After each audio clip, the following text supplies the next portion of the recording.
সেজন্য মাথায় রাখবেন, স্বামী স্ত্রী যখন এক জায়গায় হবেন, দুই একটা কথা 19-20 হচ্ছে, এটা বউয়ের পক্ষ থেকে হোক, স্ত্রীর পক্ষ থেকে হোক, স্বামীর পক্ষ থেকে হোক, আপনারা দুজন তো দুই শরীরের এক কাপড়।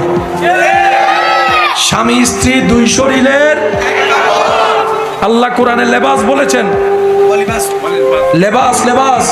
স্বামী স্ত্রী কয়জন? জোরে বলেন কয়জন?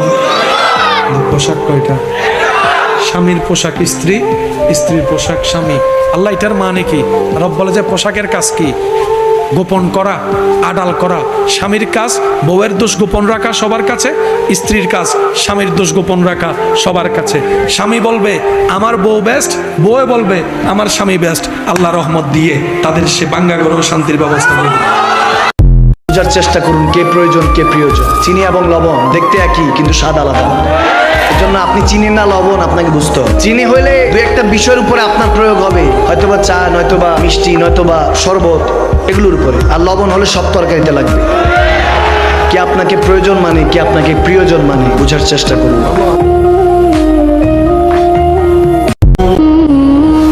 लपे